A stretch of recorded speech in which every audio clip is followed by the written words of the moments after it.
I am not going to stay too long on this one. I just wanted to just bring some awareness again, okay, about something that just took place while everybody was into the Ashley, and then all of a sudden another thing comes up, and another thing comes up, and another thing. So there's a lot of stuff going on out there in the world, evil that is taking place out there in the world. And I just wanted to just come real quickly with this one. My husband showed me today. Oh my God. Um, a young man was found hung by the police station in DC. And what happened is, from what I understand, it was 3 days. Okay. And they just left him hanging there. A Latino. It was a Latino young man. And he's 19. And then not only just this 19-year-old, it was also an incident where it was a 50-year-old at that same location that was a Latino that was hung by the police station. Excuse me 1 minute. I have to go blow my nose.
I'm back. What I wanted to say is that this evil that's getting into the spirit around America today, because people are tired. Okay? People are really turning away from God, and they turning too much into politics and to social media. It's time people start turning more to the Word of God, turn to their Bibles and read their scriptures and stay covered in the world. It's just too much wickedness because of social media. They say life and death lies in the power of the tongue. And it's just too much evil being spoken in the world today than there is good. Just like when this Ashley Janae thing happened, the first thing everybody want to do is attack this young woman that she deserved what happened to her because she was with a white man, and she always praised whiteness, and she praised, um, she was a divester. She didn't want to be with black men, which was a lie. And most of these people are running with a narrative that somebody else pushed out there. Somebody saw a comment and they took it and they turned it into this thing where they could just go and speak on this young woman's life. How she lost her life so tragic. It didn't matter what color the man was. She was taken out to a foreign country and unalive. That's the tragedy. She still has a mother still here. She still has a father still here. She still has family that is still here, and many, many other people who loved and cared about her. Even myself, because I don't want that to happen to nobody's daughter, and it could be even happen to me, because you never know how the enemy is going to strike. The devil is roaming around to see who he can devour. And if you got that kind of evil thought speaking in your heart, and I mean in your mouth, and that kind of evil in your heart, then it will come and visit your home. That's all I got to warn you about. Be careful how you speak on someone's life when it's not here anymore, and how it ended, and wishing harm to other people. Because that same harm you wishing to people is going to come and visit you. See, we on the internet. So people feel that they can get away saying the things they say on the internet about people when they dead and gone, people they didn't even know.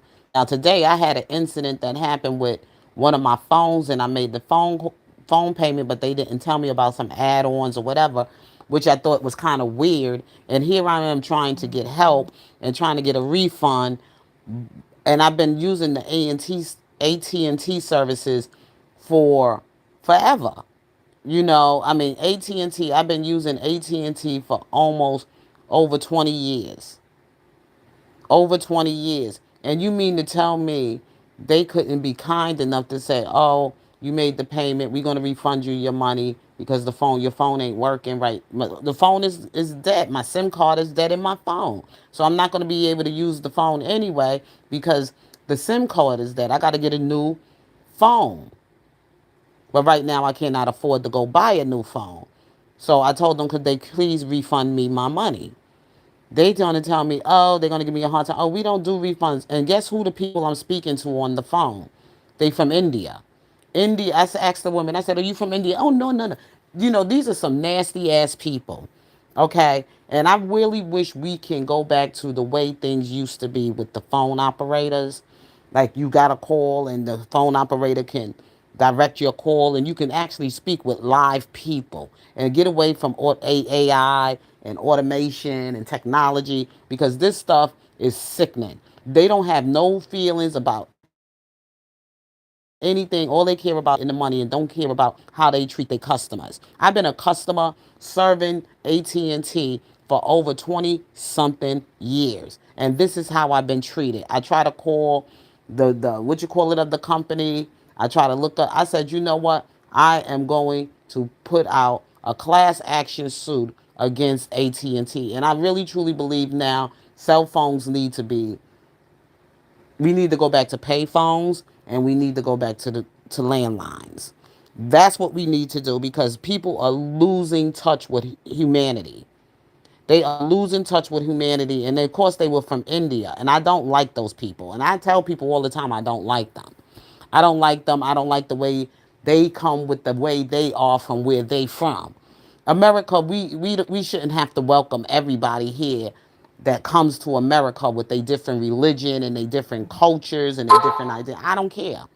I'm just going to say it like it is. I'm American. And I've been born here. I've been here all my doggone life. I don't know no other place. I've never been in their country. Don't even care to go to their country. I don't even leave out of my country. And I don't want to be treated in a certain way from people that don't belong. I mean, that is not from here. And they're not from the culture. They're not from our way of life or nothing like that. And they come with their ways of from where they come from. And now I understand why some people go around and they starting to attack these Indians. The Indian man was head chopped off out there in Texas, and now that Indian woman that was hammered to death by that Haitian immigrant, because they are the most nastiest kind of people you can meet. They greedy for money. They don't have no compassion. They don't have no kind of skills of how to deal with business, with people. No matter how long you've been with them, they don't know how to show you any courtesy. They the worst kind of people to deal with when it comes, and they thieves, and they so good with technology. That's why I say we need to go back to the old ways that we used to do things with our telephones, and even get rid of cell phones. Cell phones should only be used for people for business. Other than that, everybody should have a landline in their house now. I'm going back to the damn landline. Leave a number, because I'm not dealing with them like that no more. And then send me and let me mail in my payment to pay my bill. I'm not paying it no digital payments online anymore. They will get the payment in the mail with a check. Because I don't want to do business with international people or anything else like that in that nature. If they can't talk to me and treat me with dignity and nice and kindness and courtesy, I don't want to deal with them. And I shouldn't have to as an American. I'm getting rid of the only time my cell phone is going to be on. I'm getting a lesser cell phone plan, and I'm getting a landline in my house, and I'm going to get a plan that is going to only use. I'm going to only use my number, my cell phone is for the emergency or when I'm doing like lives like this or whatever. But other than that, with businesses and with paying my phone bills and all that other stuff, I will be paying my bill going to the office because I have an AT&T right down the street or whatever, and that's how I will pay my bill from now on. I will not do it online. I will not. I don't want to deal with those people. The man was found dead not far from the 4th District Police Station on Monday. Officers say that this was a suicide, but families and neighbors say that this are certainly pushing back on that notion. Randy Hildreth is checking it out for us tonight. She joins us.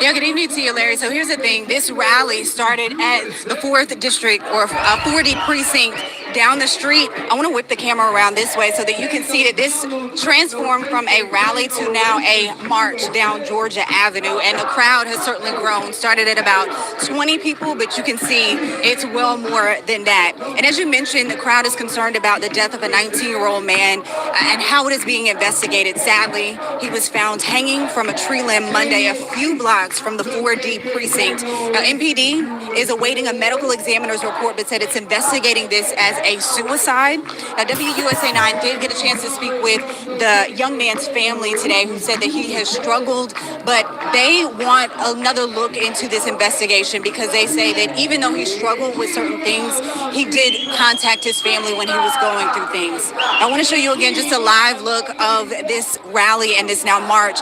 It was organized by DC Alliance Against Racist and Political Repression, helped organize this. Some of the community members also raised concerns about the time it took for police to alert the community of what's going on. We will continue to follow this rally. Not sure where it will end, but we'll keep you updated. I'll send it back to you live tonight. Randy Hildreth, WUSA 9. Demonstrating say that they want more transparency. Only time will tell if they in fact get it. Randy Hildreth, thank you so much. The man was found dead not far from the 4th District Police Station on... Okay, y'all. The guy was a Latino young man. He was a Hispanic man found hanging from a tree near a police station. Cops cover it up. I got this on X days. Officers even threatened to arrest Eon Williams witnessing filming. With no information, rumors flew about police or ICE involvement. Lead detectives not even scheduled to work until 6 days after, according to neighborhood commissionary. For them just to have a body hanging and not say anything to the community about it was crazy, said Eon Williams. Parents, grandparents, and children. They couldn't understand what was going on. The victim's family is requesting that an independent investigation be done to determine the cause of death. Hundreds of community members held a rally and then marched to the police department demanding more transparency. Incident occurred near the Metropolitan Police Department, 4th District headquarters in Northwest Washington, D.C. And now they want to say that it was a lynching and not him doing it to himself, even though the family has said that he struggled with some type of mental illness. But this is also, I said, another man found hung from a tree right there in D.C. near a police station. Reports say he was a Latino man, not an American black man, and that right there should open people's eyes. This is not about race. This is not about picking sides. This is spiritual warfare. The devil does not see ethnicity. He does not care about your race, your background, or where you come from. He is out to steal, kill, and destroy, taking souls that are walking around without Christ. That is the real issue. There is a wicked spirit moving in this world, bringing confusion, violence, and tragedy every single day. People better wake up and see what time we are in. This is why I keep saying, get your heart right with Jesus, because the truth is nobody is truly safe without him. Every day somebody's life is being tragically snuffed out, families grieve, and communities shaken, and yet too many are distracted, entertained, or arguing online while real lives are being lost. And here, where is the church? Too many religious leaders are caught up in politics, social media, clapbacks, and building platforms, but not building people, not praying over communities, not walking the streets, not knocking on doors, not inviting souls into the house of God. I hold the church responsible for all of this that's going on out here because the church supposed to be out there more busy than the devil. Okay? You supposed to be locally, your church is supposed to locally go around your community and see about the people. You're supposed to be even sitting outside with your little, pamphlets and inviting people to your church. Okay? Why are so many people out here that all of these tragedies are happening and you don't see the church involved? But you can see them online talking about the president. You can see them online giving their commentary about the president or whatever, but they're not out there doing what they need to do for the people that live in these communities. They, instead of being mad about what's going on in the White House, they supposed to be taking care of God's house. And they supposed to be out there with their church like a day like now is cold. In cold days, I don't expect the church to be, out there fishing out people when the weather's real bad or cold. But I'm saying on certain days, the church supposed to operate 5 days like a business, 5 days a week. I mean, well, actually six, seven. I'm sorry. There's no rest. Jesus had no rest. I'm saying 5 days, but actually, people that work at the church should be there from Monday through Friday, and people other than that, people should come to church on Sunday, and there's supposed to be some kind of, ministry going on a Saturday where you trying to get some people into the church. So the church never should be closed. It's 7 days a week. There's no rest. Christ had no home. Remember that saying when he said, I had no home to rest. He supposed to stay busy. On the simple fact that souls are on the line. This father could have been saved. The children could have been saved if the church was busy. The man even said on Easter he went to church. If you ever look on some people giving some content on what happened that took place on Sunday with the father that took out his 8 kids, he was struggling with demons. He was posting things online. If somebody was reaching out to that man from his church, because he had his kids in church on Sunday, on Easter Sunday, he said he posted it. They went through his thing, how he posted things about he's talking to God, he's praying to God. But why couldn't somebody see that post and call that brother up and talk to him? But they got a whole lot to say now that he done took those kids out of here and he's dead and gone now too. And the wife is now in the hospital battling with her life, between life and death. Somebody should have reached out right away when they saw that post on social media. His post about he's struggling and he's going through some fighting some demons in his life. Somebody should have been calling that brother up and getting him to even talk him into going to get the mental health treatment that he needed. But what is the church doing? Online today. That's their ministry. That's how they out there supposed to be shepherding people. Somebody should have said, brother so and so, you know, I saw your post. Do you need prayer right now? Can we talk? Or do you want to make an appointment to come in? Blah, blah, blah, blah, blah. Somebody should have reached out to him. They could have saved the life of those babies. That man could have still been here. Somebody could have got him to a mental hospital to get him some mental health treatment. When you see stuff like that, don't sit quietly about it and be entertained by it. Reach out to the person. Ask them, are they okay? When you see your friends posting things, you can reach out and call somebody and say, is you okay? You need somebody, you need a word from the Lord. That's what I do. When I see somebody not talking right in their mind, and it's not the usual self of saying things. It happened on my Facebook page. It happened with one of my niece's fathers. He was talking a lot. He lost his mother, and he was just going through a whole lot of stuff in his life, this young man. And I reached out to him on, he's on my Facebook, so I reached out to him. I sent him a message and I asked him, was he okay? And then from then, I asked him to send me his number and let me call him, and I called him and we spoke, and he's like, thank you. He needed to hear that. He was saying all kind of crazy stuff out of his mind, and I reached out to him, and he also suffered with PTSD because he was in the military. So what I did is I called the young man up. He could have took his life that day. The way he was sounding on Facebook, all the disturbing things he was writing to family members and everything else, I had to step in and call that young man to find out what was going on. And I prayed with him. And then I checked on him again the next day just to see if he was okay. Don't always take when a person posts something that is entertaining you. Sometimes reach out to people. Because the mother said in this situation, he did suffer with some kind of mental illness. But these young people, they stay online. So I'm sure somebody was noticing that he was having his, going through his moment, a relapse or whatever you want to call it. Mental illness is real out here today. And like what this man did, he probably was going to take his own life anyway. That's the way I looked at it. If the police they didn't have a shootout with him while he was driving, he probably was going somewhere to go take his own life after out off all those children. Mental illness is real on social media.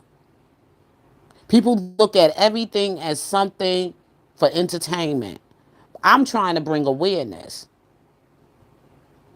because people are so lost out here today. The souls are out here on the line.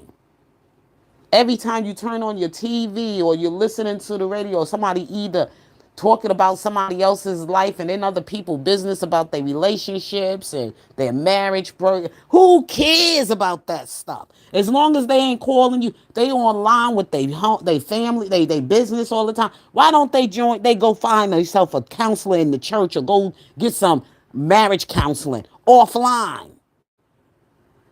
Everybody don't need to be in your life, in your business, about what you're going through in your battles in your life. It's not healthy for social media, for situations like that. This is not the place to be when you're going through a marital divorce, a crisis in your life or whatever.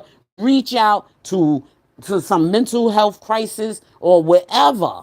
Or even you could even go check yourself in when you feel that things ain't running right in your mind right now. You're not feeling right in your mind right now. Me, I know Jesus. I go to Jesus. But for those people who don't have that relationship with Jesus, give them that kind of reach out and help. Just like I had to deal with these people today on the phone. They were disgusting. They were disrespectful. They were rude. They wasn't even caring about my situation, about my dispute. All they wanted to do was just say, oh, well, we did that thing. And we could do. Now I see why certain people are just not meant to work with Americans.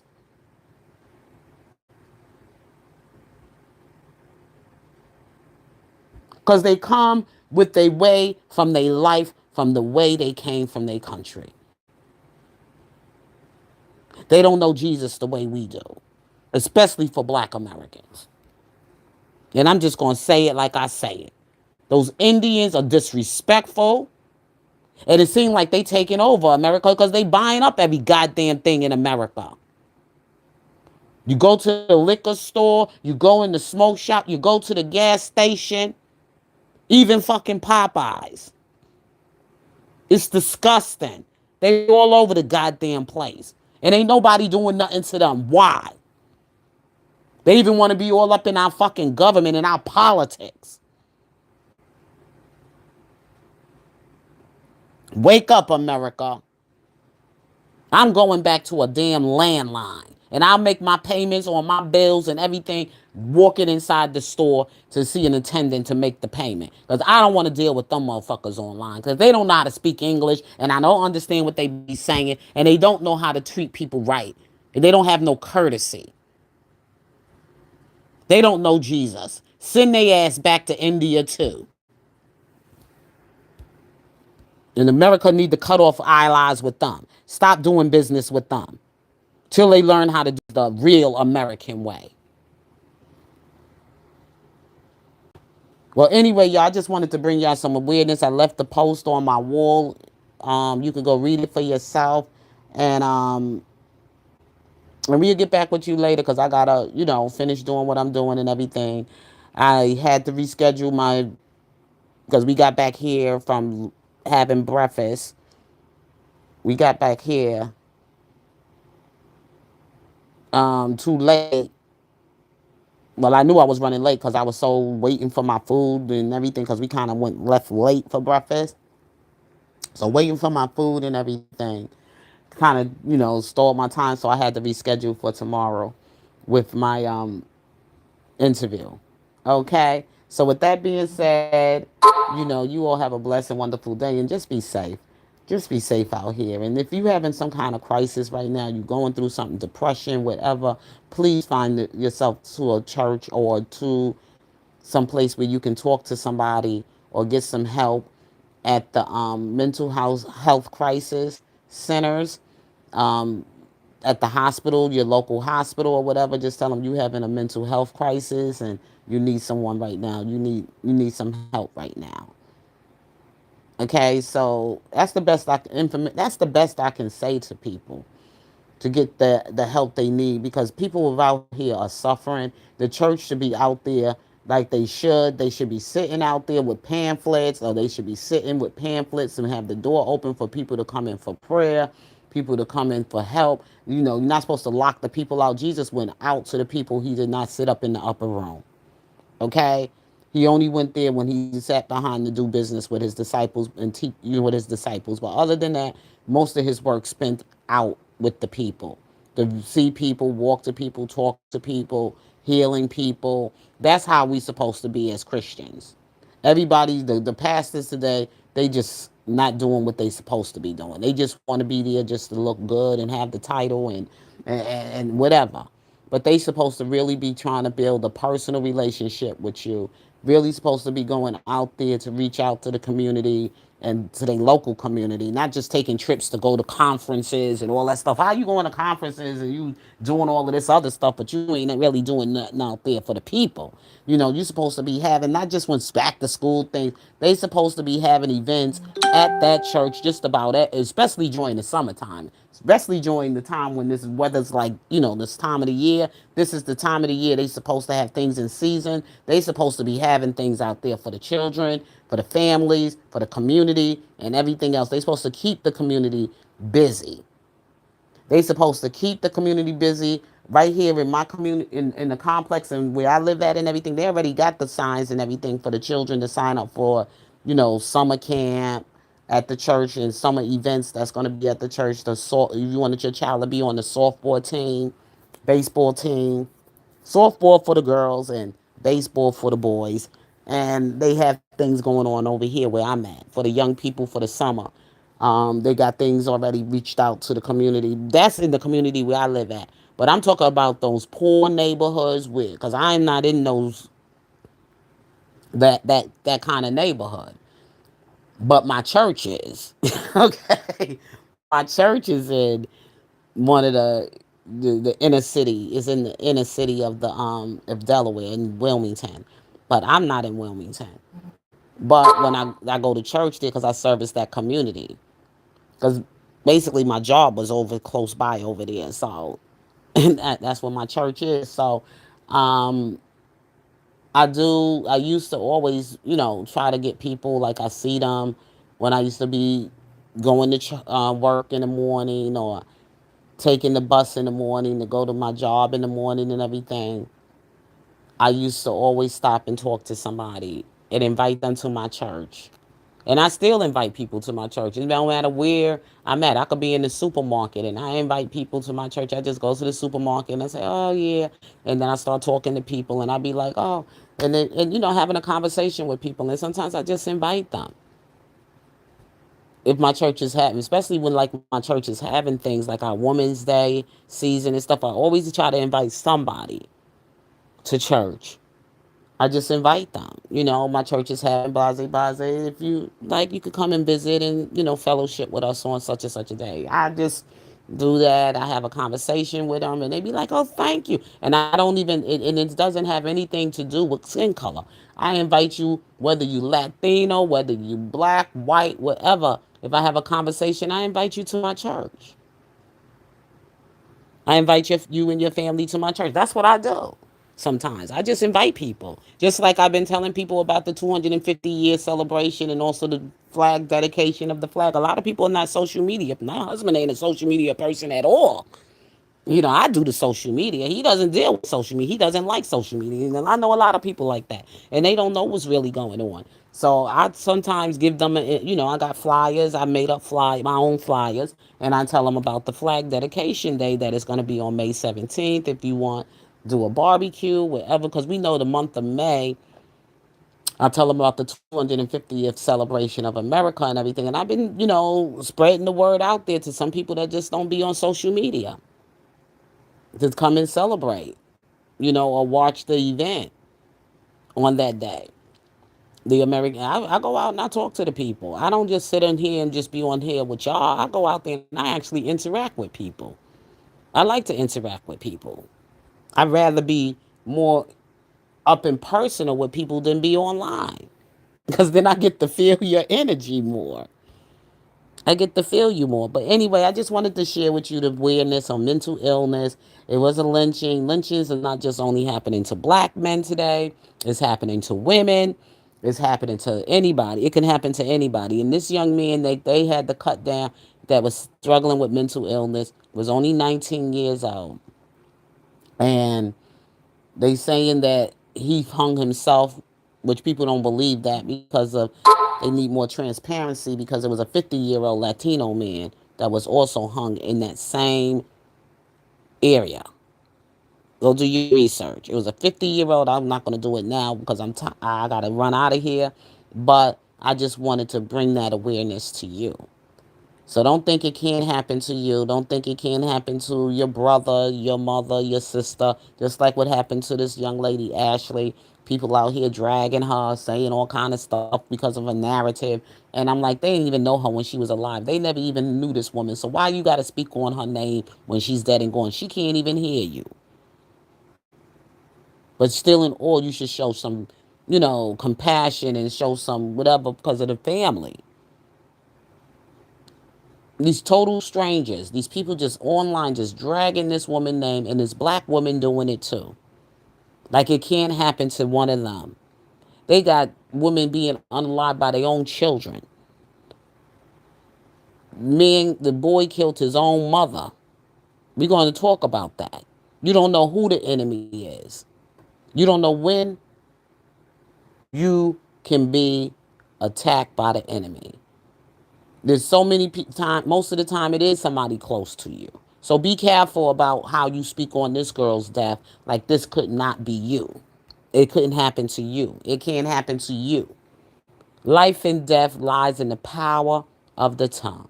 Tame your tongue, because the devil is roaming around, and when you're not covered in the word of God and you speaking on somebody else, it just might be on you.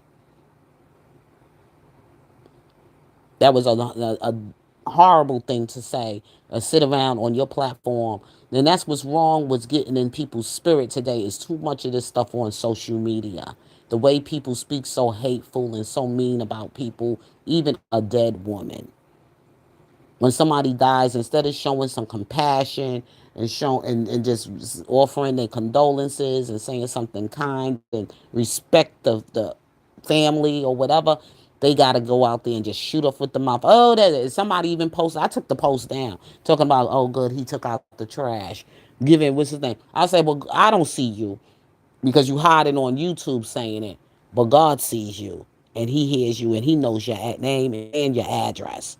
Okay, so I'm not gonna be going back and forth with somebody that I don't even know who to identify who that person was going on and saying stuff badly, like stuff like that.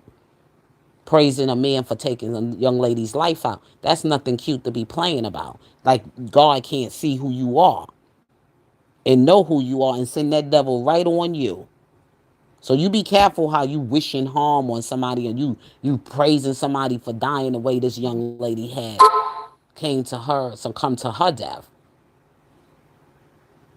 Like you gonna be hiding behind some internet doing it because God knows your name and he knows your address, just like he knows those two nasty, evil, disgusting Indian people on the phone with me that were carrying on the way they was. Yes, I had to cut loose. I had to cuss them out and say all kind of things and tell them they go back to their own goddamn country. Leave us Americans alone. Don't even come to America and do business no more because y'all don't know how to treat Americans. And they probably think it was cute, but I see God sees them. God knows them, and God knows who I am too.